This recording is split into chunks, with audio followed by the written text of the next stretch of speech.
Hello, everyone, and welcome to today's webinar. My name is Heidi Salati, and I am the Director of Education and Training for PHCC National. Today's webinar, The 2019 Economy, Slowing but Growing, is brought to you by Viga. We'd like to thank our sponsor, Viga, for sponsoring this webinar. So before we get started, you need to know that your mics have been muted, so we do encourage questions by way of the questions box in the lower right-hand corner of your window. Just type it in, and at the end, we have left time for Q&A, and we'll get your questions, and we'll make sure Dr. Eisenberg gets it answered. So today, your presenter is Dr. Elliot Eisenberg, and most of you are probably already familiar with him. He's an economist and a frequent PHCC speaker. And I'm going to encourage you to look for his article in the news edition of Solutions Magazine that will be showing up in your mailbox soon. So I'm going to turn it over to you, Dr. Eisenberg. Thanks so much. It's a pleasure to be here, Heidi, and there's a lot to talk about. So let's sort of begin. And I think the single most important message I want to impart is that the economy is fine. It's not as good as it was last year, but it's fine. GDP last year was somewhere around 3%, depending on how you measure calendar year or fourth quarter over fourth quarter. This year, it'll be lower. Let's say last year was 2.9, roughly. This year will be 2.4. Next year will be 2. That's 2020 will be 2. So we're clearly slowing. And we're slowing because 2018 last year and this year, 2019, are aberrantly good. And they were aberrantly good last year and remain aberrantly good this year, but slowing because the fiscal stimulus and tax cuts, the benefits that we got from that are going away. Those were Keynesian stimulative policies, and they're weakening and their impacts are declining. But there's no reason to have a recession either. This talk of a recession in 2019 or a recession because the economy, the recovery is long in the tooth. It will enter its 11th year on July 1st, which is just 3 or 4 months away. This is hogwash. There's no reason why we should have a recession. The Fed may make a mistake. Things can go wrong, but I actually don't see growth being weak enough this year to get a recession. Next year, growth is slower. The slower growth is, the higher the chances of a recession. But this year looks really good. Again, slower than last year, but good. Let's look at the data and see what's going on. So here's the first term. And GDP is composed of 4 terms. C, the first term. I hope everybody can see my mouse flying over the letter C. That's household consumption. It's going to be good. It's going to be good because job growth is good. Wage growth is good. Unemployment is low. Labor markets are tight. People are changing jobs and so on. I is corporate investments in plant and equipment. It's sagging a bit, but it's fine. G is government spending, still very stimulative, less stimulative than last year, as I'll discuss later again, but still stimulative. And X minus M is exports minus imports. They'll weaken a bit. So compared to last year when everything was firing on full cylinders and things were great, C was great, remains great. G was great, is good. I was good and gets a little weaker, and last term exports minus imports was okay and gets a little weaker. You got strong C and strong G. The first and third terms of GDP are good or almost as good as they were last year. It's very hard to get a recession. I mean, it's possible, a nuclear exchange with North Korea, a meteor shower that destroyed the dinosaurs could come, and that would at least cause a recession. But, we're fine. Here, this is the stock market. Look, we've almost recovered to our pre-December jitters high. So the stock market's good. We're feeling happy about ourselves. Corporate earnings have come in. 98% of firms, I think, have reported earnings. They're up 13%. As is usually the case, Wall Street was much more pessimistic about earnings. They thought they'd be sub 10%. They ended up being well above 10%. Next year, they'll slow down. Sorry, this year, 19, they're going to slow down compared to last year. We'll get there in a couple of seconds. But households are happy. Things are good. The market's up. Corporate household balance sheets. This is debt that we're looking at, total dollars of debt, somewhere around 13 or 14 trillion dollars. You can see it between 12 and 15. They're actually quite low.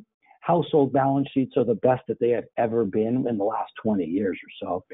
You can see total debt today is a little higher than it was back here in 2007, sort of in the middle of the spreadsheet, the middle of the graph.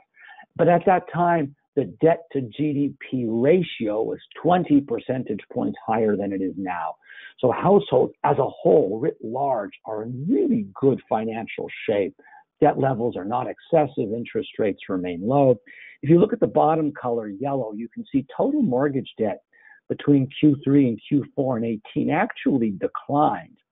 But if you look at it starting in, say, 2013, when household mortgage debt hit its bottom, it's been going up, but it's going up at a very slow pace compared to the left-hand side of the graph from 03 to 08, where it was skyrocketing. That was the financial calamity we were about to experience in 08, the huge Great Recession. That was the precursor to it, or part of the precursor to it. But now, households aren't the issue. The biggest problem on the household side is in red, which is student debt, and that's growing pretty fast. It's hard to discharge it. The average student's walking out now with something like $25,000 in debt, hardly a ton, but if you add to that a car payment, you got $50,000 in debt. It's hard to buy a house. It's hard to get out of your parents' basement. So this is slowing down the millennials by a year or two, but the benefits of getting the debt are very strong, high, as long as you finish college. If you don't finish college and incur the debt, then you've got nothing, no income, no job, no prospects, and so on. But if you finish, it's well worth it. So student debt is a problem, but nothing really else is on the corporate balance sheet. Comfort index, so how good do we feel? What's consumer confidence looking like? And this is a great example. If you look at the far left of the graphic, 2009, we're just coming out of a recession, the middle of the year, confidence is low. It then goes up steadily for a long time, almost an entire decade, and now it's done. This is as good as it gets. Last year was a great year. GDP growth was, depending on how you define it, 2.9 or 3.1, but it was 3, but it was very good. This year is going to be less good.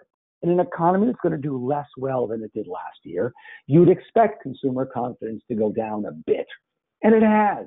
But look, during 2010, 11, 12, 13, 14, 15, 16, and 17, all those years, GDP growth, where consumer confidence ranged anywhere from 25 to 55, averaged 2.2.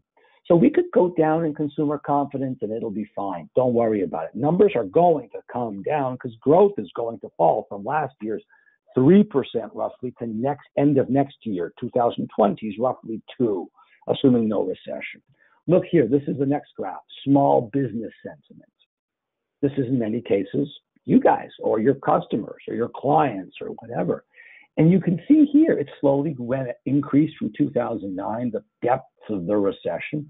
It slowly increased from 90 to about 100 or so. Trump wins the election. That's that huge jump to about 106 or 107.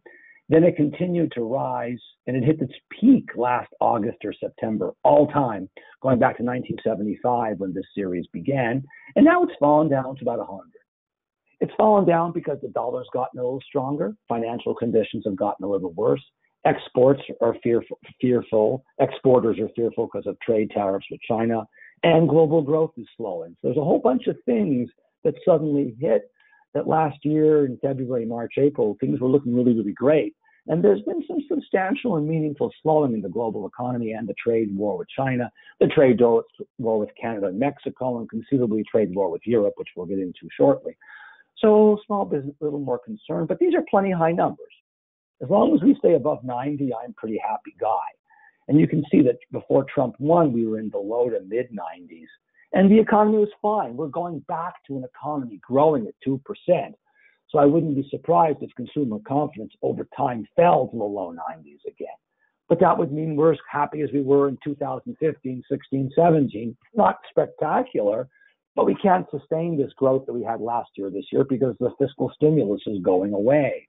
That doesn't mean we're having a recession. This is automobile sales. And the point here is automobile sales are declining. There's no question. It's pretty obvious. They peaked out somewhere around 2015, and they've been going down a bit since. They went from 17.5 million units then at the peak to last year 17.2 million units, and this year maybe 17.1 or just 17 million units. Is it a decline? Yeah, about 1%. Do we really care? No. And moreover, the cars we're buying are much more expensive. We're buying, tricked out cars with 16 beer holders and so on and so forth. So this is a pretty good economy. Buying a car is a pretty optimistic thing. Buying a house is a more optimistic thing, but a car is pretty optimistic. You have to believe in your income and your employer, job growth, security, wages, and so on to spend $30,000 or $40,000 on a car. Average car now is about $37,000 because it's an SUV. It's no longer a car. That's discretionary spending. It's good. You put it all together, the first term in GDP is good. It was until recently, last quarter, growing at 3%. It made a nosedive this past quarter to about 2.2 or so. But if you look back over the last couple of years, there are quarters where it's been that low here, here, here, and here. But you see it always trends almost all now for the last, so all of 16, all of 17, and all of 18 have been between 2 and 3%. And our economy's been growing between 2 and 3%. Earlier, there 16 and 17, closer to 2, 18 and now 19, 2.5 to 3. But this is fine. There's no real problem here. Even if it hangs out in the low 2s, I'm fine with that.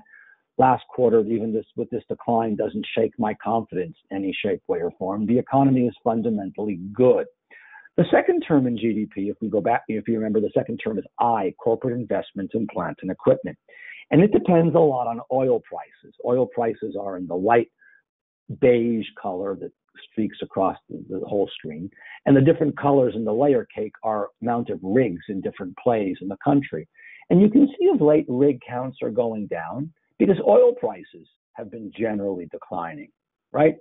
Now they're going back up again, but they're generally down. So when oil prices fall, exploration and production and new rail lines and new pipelines and new refineries and distillation plants and cracker plants and ethane crackers decline. This hurts investment. It increases corporate household spending. We have more money because energy costs less, but there's less corporate investment. This is okay. There's no real problem here. The net effect of this is lower prices are a little better for the economy than higher prices.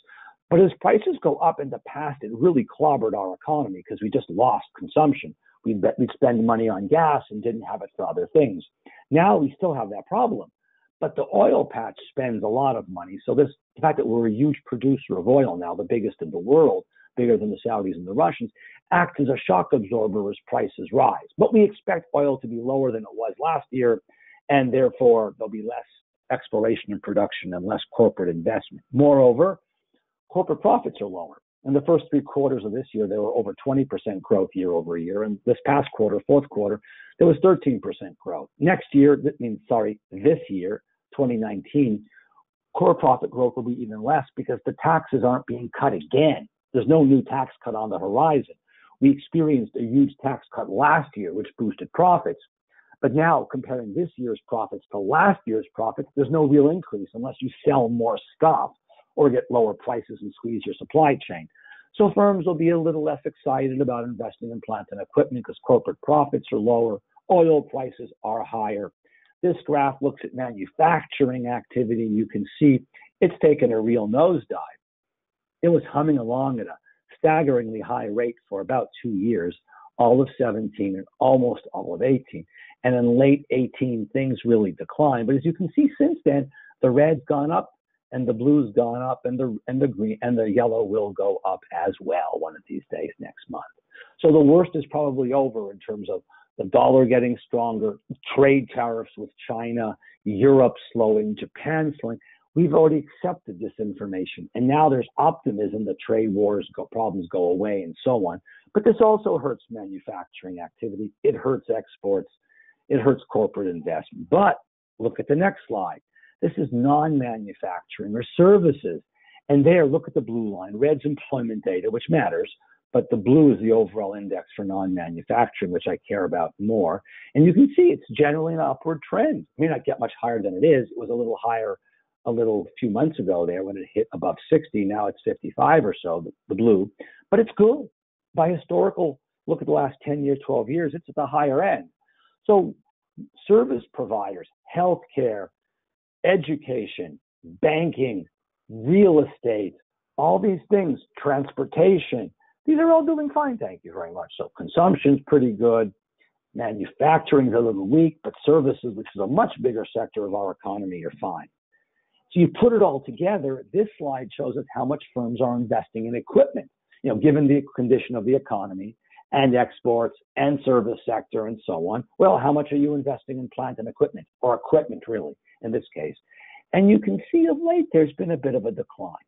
The primary driver of this, believe it or not, remains oil. Oil crashed here from 14 through 16.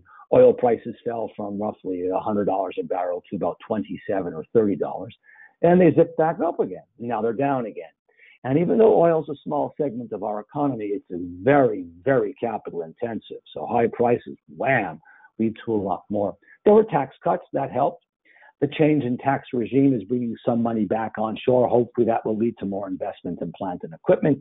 We're not seeing it yet, but it may well come. I'm not so sure, but I'm not unconvinced either. I'm optimistic. So it's the second term will weaken a bit. But you can notice here, back in 16, it weakened a lot, didn't cause a recession. So don't worry about it. A little bit of decline here is easily manageable. It's not the end of the world. It's not a catastrophe. The third term is G, government spending. And this one's interesting and clear and obvious. I want you to look at the year 2018. So Q1, Q2, Q3, and Q4. Those relate to this bar, this bar, this bar, and this bar. These four bars look at the economically stimulative effects of the tax cut in blue and the spending increases in red. They are bigger than these four bars, which are the 2019 bars. As a result, GDP will slow merely because of habituation to the tax cuts in blue, which are gone by the end of 19, and the declining impact of fiscal deficit spending that took place in fiscal 18 and fiscal 19. And you can see that by fiscal 20, the fiscal stimulus of here actually becomes contractionary. During Q&A, I'll discuss why if you want to know.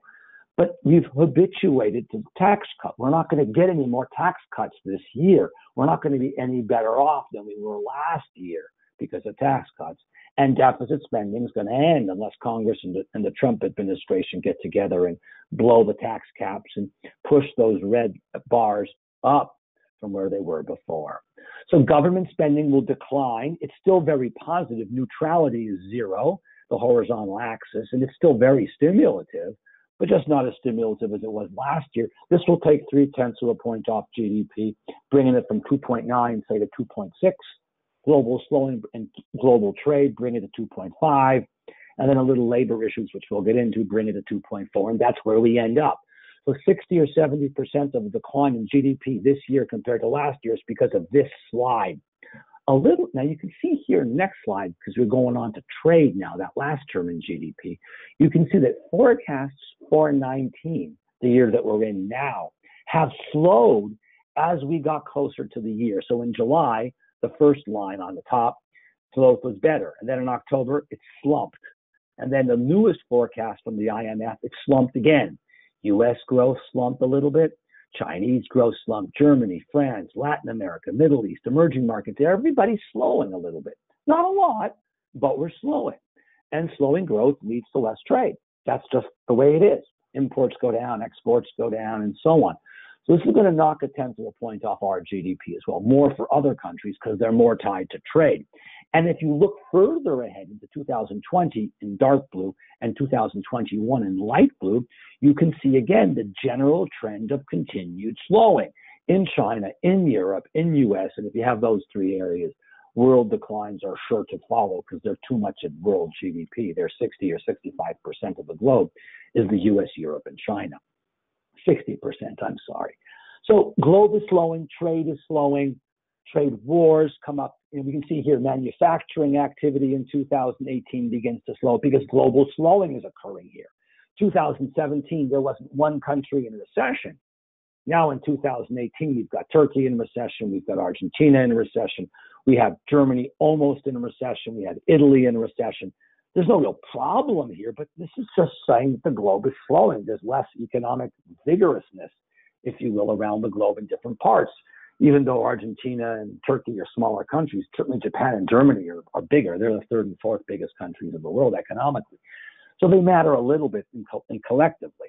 And then if you add, you can see here shipping costs have gone down. The cost of renting a ship to take something from Europe to Japan, or Japan to North to California, or from Europe to wherever, right, has fallen from much higher price, $1,700 just about 8 months ago, down to now $550, $600, $650. It's gotten much cheaper. There's too much supply of ships and not enough demand, because growth in shipping growth, trading growth, the growth rate slowing from 3 or 4% to 1 to 2, too many ships, and so it's hurting.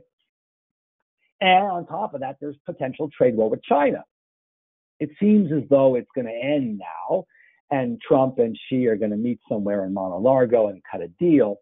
But to date, the impacts have been meaningful. They're cutting GDP down at 0.2 points of GDP. That's meaningful decline. If the trade war ends and the tariffs go away, GDP will go up, which would be stimulative to the stock market, stimulative to corporate earnings, stimulative to exports, stimulative to U.S. incomes and Chinese growth, which will help Europe and Japan grow faster because they export to both China and the U.S. And those areas aren't growing much. Japan and Europe are not growing. It's the China that's pushing growth, and the U.S. is pushing world growth. Nobody else really is. So if we slow, we take Japan and Europe with us. So this resolution to trade would be a good thing. We can talk more about trade during Q&A. You put it together, overall GDP growth has been pretty good. If you look at where we are now, and this graph on the far right, it's the second best we've had since this one really miraculous quarter in 2015. Very short up and down. Here, the growth has been much more stable than it was earlier. So that's why this year's growth has been really good, the best since way back when. But it's going to keep slowing. That's the point. Last year, 2.93. This year, roughly 2.4, 2.5. Next year, 2. That's the message. And not necessarily a recession. We may well get one, but it's not in the cards. It's not guaranteed. And we'll discuss more of that a little bit later. Why can't we grow faster? Why am I telling you we're getting to 2? Because GDP growth is a function of 2 things. Blue, more people working. Just more people working, they make more stuff. No magic. And the top color, red, the people who are working more productively. But we're not getting much of that either. People are on their Amazon app, and they're on Facebook and LinkedIn and Twitter and Instagram, and they're not really working. I'm joking, but you get the point. So workers aren't being much more productive. That hurts pay. And there aren't a lot of people going into the labor force because we're running out of people. We need more people. So I'm encouraging all of you to go home tonight and make love. And if your spouse gives you trouble, say you're doing it for the benefit of the U.S. economy.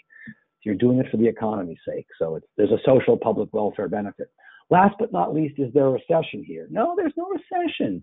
This is a very current economic index. It goes through February 16, so it's barely 10, 12 days old. Data's from Feb 16, so it's collected after that, obviously.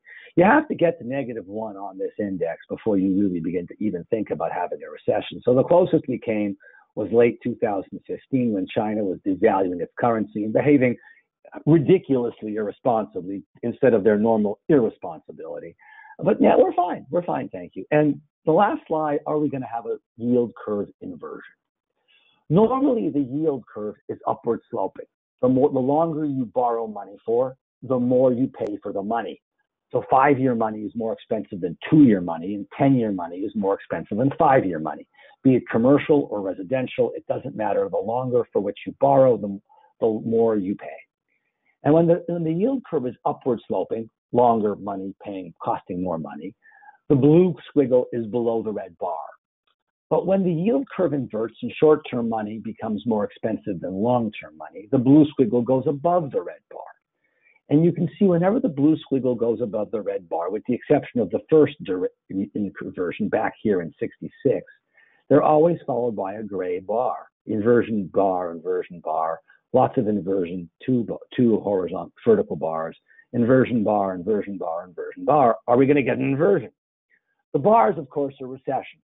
And the fact is we may get an inversion. I don't think so. I think the Fed's not going to allow it to happen. They're not going to keep raising rates.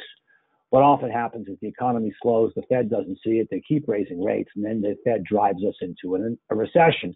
and the yield curve inverts before the recession starts. But these inversions take a long time to happen. If you look back here at the 1999-2000 inversion, from the first time the inversion occurs till the start of the recession takes well over a year. Here it takes closer to 2 years from the start of the inversion with the housing crash to the actual start of the recession. The stock market can do well, thank you very much, between the first inversion and the recession onset. So we may get a recession, but I don't see it happening until at least early 2020. I'm giving you 12 months before I see the possibility of a recession. A year ago when I gave these talks, I said we had a year and a half before I thought I saw a recession. Now I'm giving us less time, but it doesn't mean a recession will come in early 2020. It means I'm going to go on recession watch and start paying attention to the possibility of a recession. But we may not get one if monetary policy behaves itself and fiscal policy does well and the globe doesn't slow any more than we think. Now, let's talk about labor markets. You guys are looking for workers, and it's very hard to find workers. Unemployment in red is ridiculously low at 4%. It was as low as 3.7. It's gone up a little bit, not because things have gotten worse. It's gone up because more people have entered the labor force. People have gotten off the sofa. They stopped being so lazy. They stopped mooching off their family, friends, and relatives, and are now deciding, hey, unemployment's at a 49-year low. What the hell? I'll look for a job. The other way you can look at it, there are many ways, is the blue line. This is first-time claims for unemployment, so people who lost their jobs because of being fired or laid off. And this number has been below 300,000 for now over 200 weeks, the longest record on history. You go back here, the last time the length was so long was in the late 60s, 67, 68, or 69. It wasn't 200 weeks, though. It was a long time, a couple of years, but not as long as it is now. This is 4 years. It's insanely long. And this is a great coincidence, a leading economic indicator. The number is very low. It's bumping up a little bit of late because our economy is cooling. No surprise. And we're running out of workers. If you're in New Hampshire at 2.4% or Iowa at 2.4%, there's no one to find. So, you can't grow so fast. It's not possible anymore. But our economy is very good. Labor markets are tight. You can see it here. Quits. 2.3% of the labor force is quitting its job every month. This is as high as it was at the housing boom for 1 month. We've now got it for 1, 2, 3, 4, 5, 6, 7 months. 7 out of the last 9 months. It's been 2.3% or better, almost as high as the dot-com boom. But now America's much older. We've aged because the lump of people who are boomers are much older than they were. So even though we're older, we're quitting our job with more frequency than we did in the housing boom, almost as much as the dot-com boom. Very good news. What's the biggest problem small owners face? Can't find workers.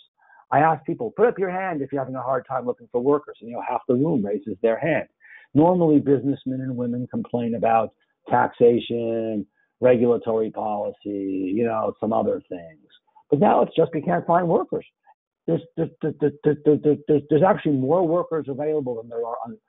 There's more job openings now, 7 million, than there are unemployed Americans, 6 million. So if we could put every unemployed American could, in theory, get a job, that's amazing. Of course, they can't because they don't have the skills, they have no alarm clock, and they can't pass a drug test. Last but not least for this section, if you think that we are able to, our labor force will magically grow somehow in the near future, I want to disabuse you of that notion. Over the last 7 or 8 years since the recession, the labor force participation rate, the percentage of people working or looking for work, has fallen from roughly 67 to 63, a decline of 4 percentage points. And you can see here in the blue right now, most of that decline is simply people who are retiring. People over 16 years old, the percentage of them that are retiring is going up. Demography is what drove the labor force participation rate down and what's keeping it down. If it doesn't get worse, that's good. Flat, essentially, is the new up. And it's been going up the last couple of quarters. This is a pleasantly surprising thing. But I hope it continues, but I wouldn't count on it. And even if it does, it ain't going to go up a lot. So I want you to think about ways to attract workers higher wages, better conditions, new technology, a new office space, a new assembly line, whatever it is, right? You can go off and watch your kid play golf or something in the afternoon. I don't know. Every day is casual day. You get my point. But think of ways to make work more appealing, make them want to work for you vis-a-vis somebody else. In terms of wages are going up, but not a lot. They're kind of going up at a magically beautiful number. So here's the data. Wage growth 10 years ago was roughly 2%, a little below 2. Now we're slightly above 3. We've gone from very little wage growth to now better wage growth, but certainly not great. Part of the reason is labor productivity, as we spoke about earlier, the slide back here, right? Labor productivity, the 1.2% is weak. So if workers are being paid based on what they're making or producing, they're not producing much more this year than last year. So I can't pay you more because of your increase in productivity, because there isn't much of an increase in productivity. But let's do some simple math. We know that wage growth is 3.2. We know labor productivity is 1.2. The difference is 2%, and that is the inflationary trend that we're getting from wage growth. Because labor productivity reduces inflation. So you take 3.2% wage growth minus 1.2% increase in productivity. So the rest leftovers is 2%. That's inflationary. And the Fed wants 2% inflation. So wage growth right now is at the perfect level that corroborates or reinforces the central bank's desire for 2% inflation. Now, the other reason wage growth is weak, we talked about one of them being labor productivity, but this one shows wage growth looking closer to 4%. Right here, you're looking at closer to 4 versus 3.2. The difference? Demographics. What happens is boomers are retiring. So a journeyman electrician making 50, 60 bucks an hour is retiring, being replaced by a rookie making 25 bucks an hour, for example, or a plumber or something, right? Or an HVAC guy. You do this a lot every day, and the number on both groups, the retiring groups equal the people entering, that pushes down wage growth. If you account for this, wage growth is much better. It's not as good as it was here in the housing boom or the dot-com boom, but it ain't so bad. So productivity issues are part of the story. Demographic issues are part of the story. So how about inflation? It's very slow at growing. We're not nervous about inflation. Those of you who are 55 or 60 years old or over remember inflation from the 70s, early 80s, late 60s. Now there's no inflation. This is CPI inflation. Core is red, no food and energy. Blue is headline, including food and energy. Economists ignore food and energy because they bounce around because of wars and droughts and so on. Look at the red. There's no trend. This is CPI. If you look at a different measure of inflation, the one the central bank uses, PCE, Personal Consumption Expenditure Inflation Measure Index, look at the red here, you see a bit of a trend. And I do believe inflation is going. And I think that as unemployment falls more this year, I think wage growth goes up. Wage growth is something like 65% of what firms spend money on. So if wage growth goes up, absent productivity growth, you're going to get a little more inflation. The Fed may raise rates a bit. There may be a bit more inflation, but not a lot. So I'm not too concerned about wage growth going up by crazy numbers. I'm not too concerned about inflation going up a lot. There's a little bit on this graph, but not a lot. And last but not least for this section, I want you to focus on this slide. This is part of the reason the Fed's nervous. The Fed's nervous because when the red line goes above the blue line, it tends to be followed by a gray vertical line. Here, here, and here. And look at the colors of red and blue now. Red's above blue. So blue tells us how big our economy can be under ideal circumstances, how much it grows from year to year. Red tells us where we are. And you can see when there's a recession here, for example, red declines substantially because workers are laid off and factories are shuttered and so on and so forth. And we catch up, which is good. But as we catch up, we create the stress of the next recession. So look here, back in 1990, there's a recession, there's a gap, we catch up, we go above, and there's a recession. There's a recession, the gap grows, we catch up, red goes above blue, there's a recession. And now red's above blue. So a central bank is saying, well, there might be stresses on our economy. We're running out of productive capacity. We're running out of workers and so on. But this time there's no inflation. So the Fed can take its sweet time raising rates. If inflation were going up, they'd have to raise rates. But because there isn't inflation, and we can talk about why during Q&A, and there's been no inflation for a long time, the Fed can say, let's take our sweet time raising rates. And that's what they're doing. First, what's the prognosis for rates? And you can see here, Paul Volcker, our Fed chairman from 1979 to about 87, was very tall, rates were high. Greenspan was shorter for 16 years and rates fell. Bernanke was shorter, rates fell again. Yellen was shorter, they fell again. This guy Powell's too tall, therefore rates are going up. But more seriously, Fed funds now is between 2.25 and 2.5. I think despite all the noise on Wall Street, the Fed raises rates once. 2 months ago, the Fed was going to raise rates 2 to 3 times this year. And then about a month ago, they threw in the towel and said they're never going to raise rates again. I think they were too optimistic in December and they were too pessimistic in the end of January, early February when they changed their tune. I think we get one rate hike. I think unemployment gets lower. I think wage rates go up. I think trade gets resolved. This boosts the economy. It boosts global trade. It boosts input prices. It boosts wages a bit. We get a bit of inflation. They raise rates once this year, and that's it. And then in 20s, you see they lower rates. And in 21, they lower rates a bit more because GDP is going to be slowing. That's the key thing. Slower GDP leads to slower interest rates. Otherwise, you'll throw us into a recession all by itself. So the good news is rates don't rise much. They may raise none at all, but they ain't going to be going up much.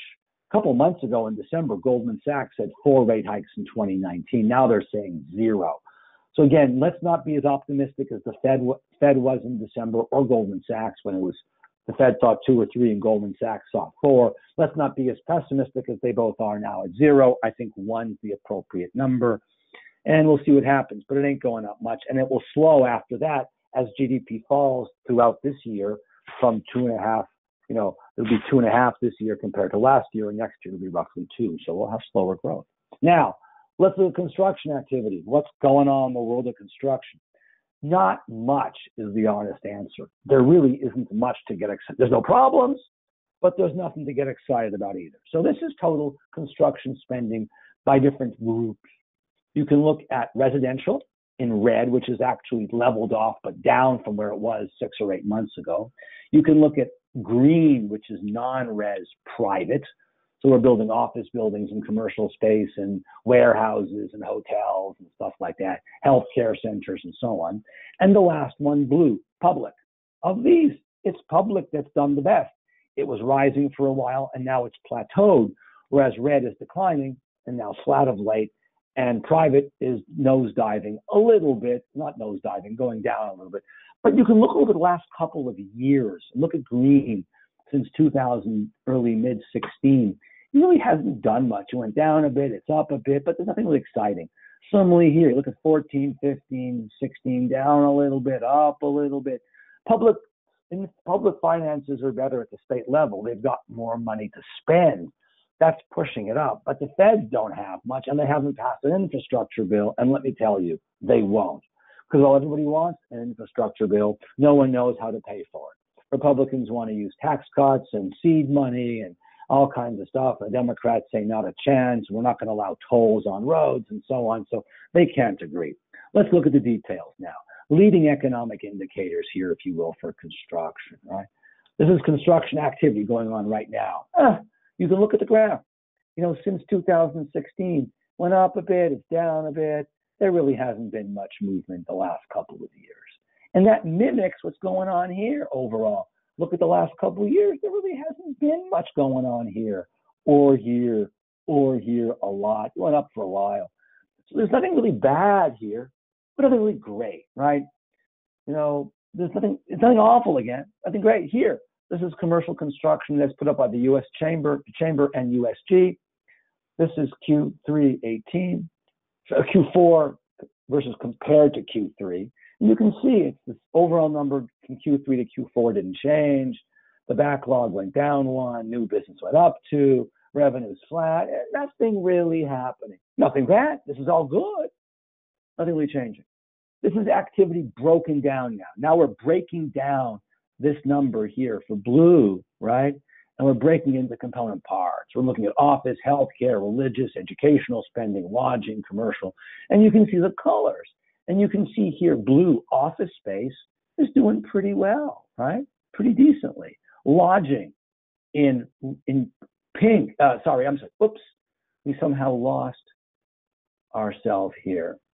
Let's go back to launch global webinar here. We can go to opener. Okay, I apologize for this. We somehow lost the a session's already running. Wow, I think I've done something wrong here. Don't know what to do. Go to opener. We'll try again.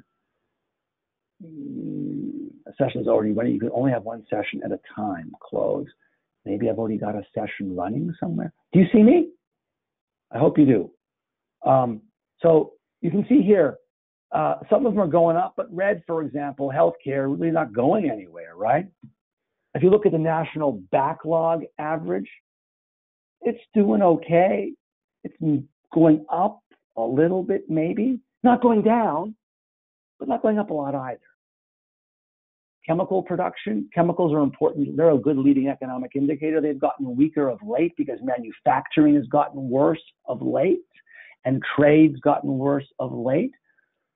Industrial production is pretty good. Does it suggest it will decline a bit? Potentially, yeah. Nothing calamitous by any stretch of the imagination. It goes down from time to time here and there without a recession too. So just because it goes negative doesn't mean you have a recession. Right? It went down here. We didn't have a recession either. If it gets too far down, you get a recession. But things look generally okay. This is put up by, this is a non-residential construction index put up by FMI. You can see it's okay. You know, in 2017, things look a little weaker. Things look a little better here. This is a couple months old, 6 months old, but you get the idea. Nothing really problematic here.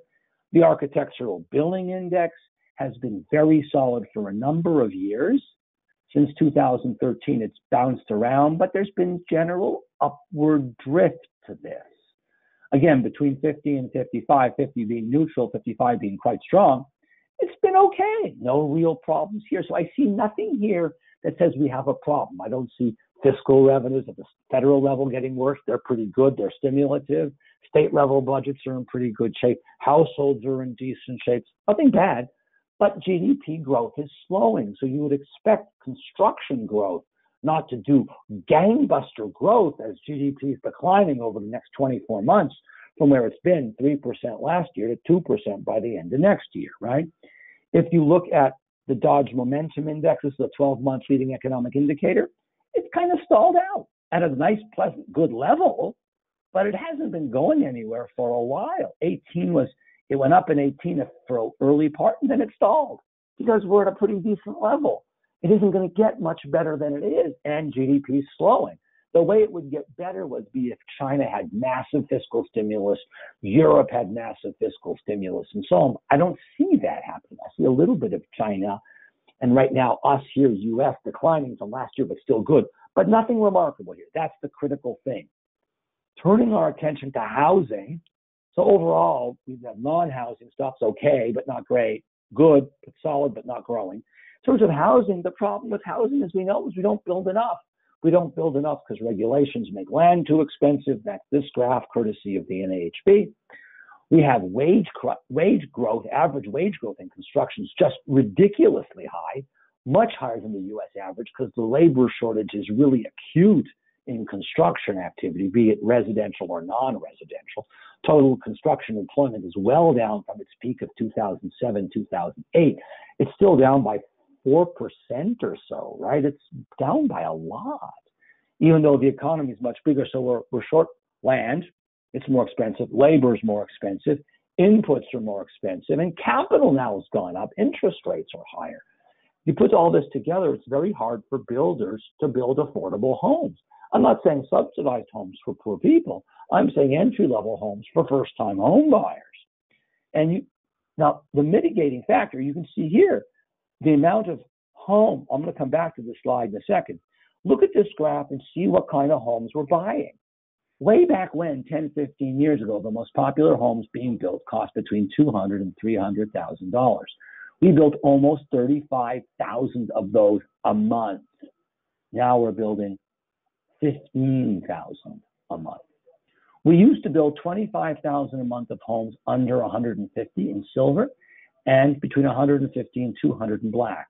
Now we build about 2,000 of those and 5,000 of those. So we've lost a tremendous number of homes here, staggering number of homes. Builders haven't nearly recovered. The good news is housing size is declining over the last several years from a peak in 14 or 15.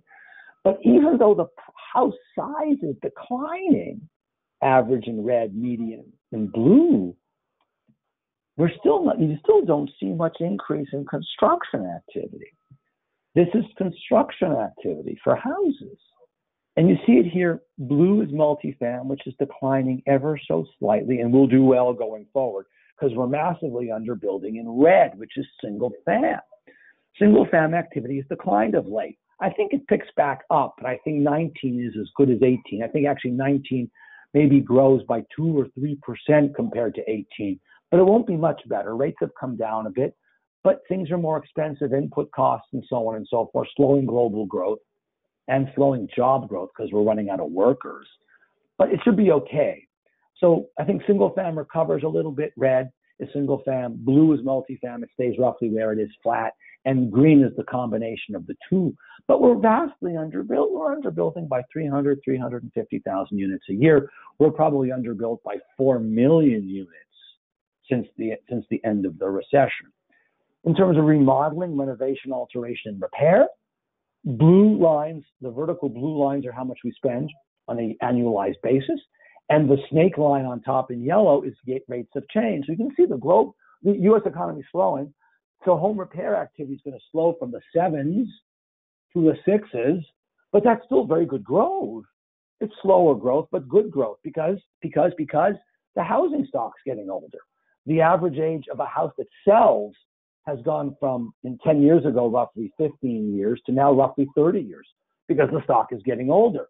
If you include houses that don't sell, the average age of the housing stock is now 40 years old. So the stock's getting older fast now. So we need lots of renovation, alteration, and repairs. That's why if you look at renovation, alteration, repairs, the activity will soon surpass single-fam construction activity if single-fam doesn't perk up. The good news here is inventories rising. That's the overall black line for the U.S. and for various cities that had very low inventories before, over harbingers of things. Inventories rising. That's a good thing. We're not rising nearly as fast as we were in 07, 08. This is not a calamity.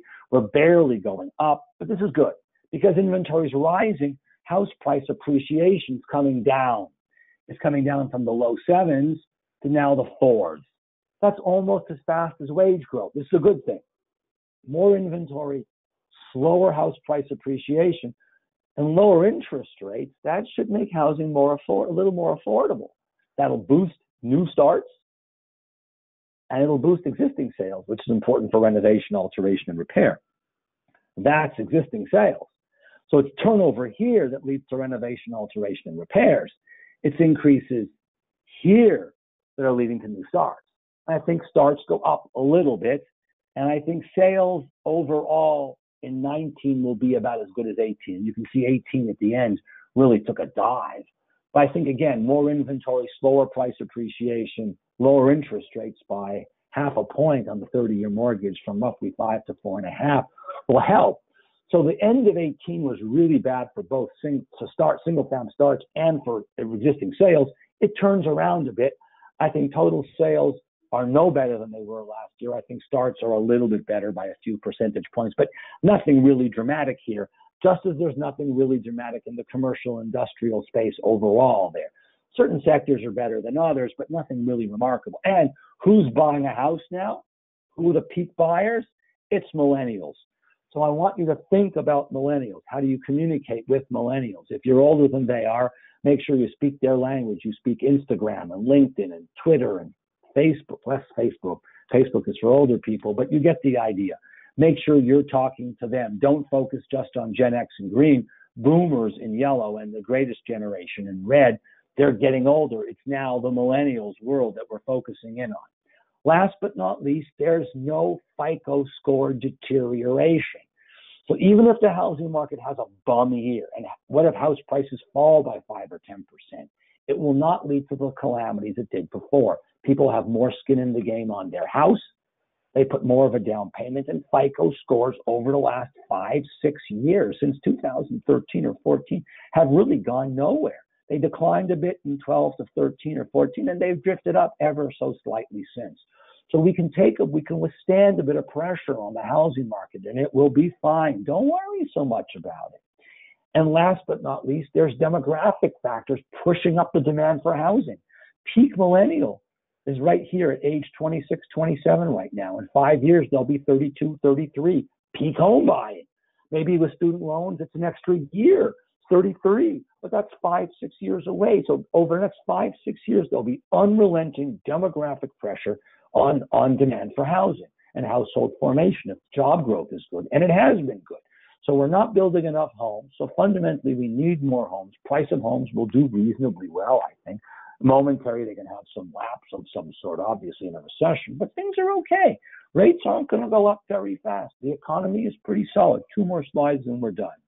This is coincident economic data. Things are okay. Data is a little behind schedule. This is December because of the government closure, so we just don't have the data availability. We can't make the forecast, but coincident data is good. Leading economic indicators are good. Michigan's weak because of automobile sales going down a bit, but no real problem. I hope this has been helpful. This is my name, my cell number, my address, my Twitter handle, and so on. I put out 70 words every day on economics. No graphs, no ads, no charts, no links, no photos. You can get it by emailing me at elliot@graphsandlaughs.net, going to my website and signing up for it, or texting the word bow tie, 6 letters, no hyphen, and no space. Text it to the 5-digit number 22828, and you'll be prompted for an email address. So you're signing up for a nightly email of 70 words. To repeat, the economy is fine. It's slowing from last year, and therefore generally economic data will not be as good as it was last year. But that doesn't mean we're having a recession. I don't really see the likelihood of a recession being palpably large beyond 25%, which is double what it was last year, but still very low until early next year. And it may not occur then either, but my crystal ball doesn't go beyond that. Rates go up a little. Construction activity is generally flat. Renovation improvement numbers will go up by 5 or 6%, just a little bit lower than last year. Things are okay. December was aberrant. Labor markets are good. Inflation is low. The Fed's not going to invert the yield curve, but growth will steadily slow. I hope this has been helpful. I think there's some time for Q&A. I'm happy to field questions.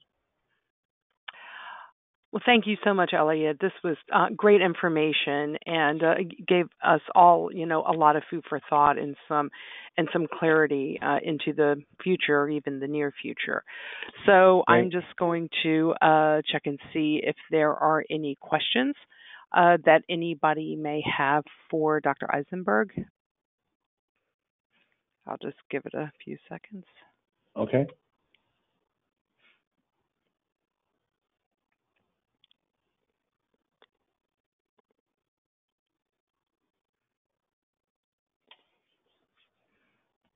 I think I was wildly comprehensive. I think you were. It was great. Can they email you if they have a question, or should they maybe email you through me? Sure. Either whatever they feel comfortable with doing is totally fine. I'm happy to answer either way. But Wonderful. If you've got a quick question about the presentation, feel free to let me know. Happy to talk about it. And his email is up on the screen, elliot@graphsandlaughs.net. Right. The economy is good. I mean, in December, people were nervous, and I was very confident saying, no, relax. Again, think back to what I said earlier on. Household consumption is going to be good. Job growth is solid. It'll slow a little bit. Wage growth is good. Fiscal stimulus in G is good. This is okay. It really is. Well, this is good news. Housing is not going to be the best sector in the economy, but it's unlikely to deteriorate much either because job growth is good and therefore household formation is pretty good. And these people who get jobs want to go somewhere. They want to get a house or get an apartment or get a condo or a garden apartment or something. And we know renovation, alterations, and repairs are going to be pretty good too. The stock is aging and we're not building as many new homes. So there's going to be a want for repair. So I'm Commercial construction is not going to be spectacular. There are sectors that are good, like warehouses are outstanding, and lodging, hotels.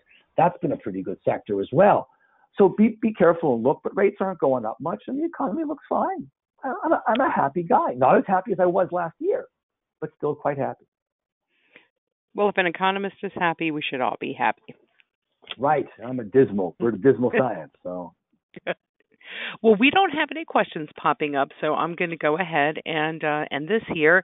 For those of you on the line, please look for a copy of this webinar in your inbox over the next few days. And again, any questions, you may email Elliot at grafsandlaughs.net, or myself, which is Salati, SALATI, at naphcc.org. Thank you, and we'll see you next time. Thank you very much.